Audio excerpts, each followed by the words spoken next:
To Atticus at Rome, Brudisium, 29th April 58 BC, by Cicero. I arrived at Brundisium on the 17th of April. On that day your slaves delivered me your letter, and some other slaves on the next day but one brought me another. As to your invitation and advice to stay at your house in Epirus, your kindness is most gratifying, and without from being a novelty. It is a plan that would have exactly suited my wishes if I might have spent all my time there. For I loathed a crowd of visitors. I can scarcely be of a light, and that solitude, especially in a spot so familiar, would have been the worst of disagreeable. But to put up there is some more stage in my journey. In this place it is far out of my way, in the next it is only 4 days from Autronius and the rest, and in the third place you are not there. Had I been going to reside permanently, a fortified castle would have been an advantage, but to one only passing through it is unnecessary. Why, if I had not been afraid, I should have made for Athens.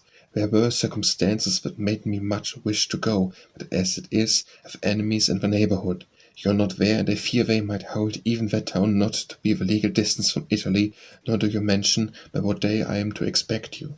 As to your urge me to remain alive, you carry one point, that I should not lay violent hands upon myself.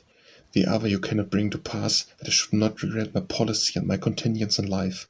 What is there to attach me to it, especially if the hope which accompanied me on my departure is non-existent? I will not attempt to enumerate all the miseries into which I have fallen through extreme injustice and unprincipled conduct, not so much of my enemies as of those who were jealous of me, because I do not wish to stir up a fresh burst of grief in myself, or invite you to share the same sorrow. I say this deliberately, that no one was ever afflicted with so heavy a calamity, that no one had ever greater cause to wish for death. Well, I have let slip the time when I might have sought it most creditable. Henceforth death can never heal, it can only end my sorrow. In politics I perceive that you collect all circumstances that you think may inspire me with hope of a change. And though they are insignificant, yet since you will have it so, let us have patience. In spite of what you say, you will catch us up if you make haste. For I will either come into Epirus to be near you, or I will travel slowly through Candavia. My hesitation about Epirus is caused by vacillation on my part, for the fact that I do not know where I am likely to see my brother.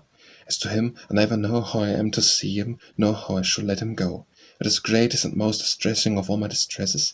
I would indeed have written to you oftener, and at greater length, had it not been that so, while it has affected all parts of my intellect, has above all entirely destroyed my faculty for this kind of writing. I long to say you, take care of your health.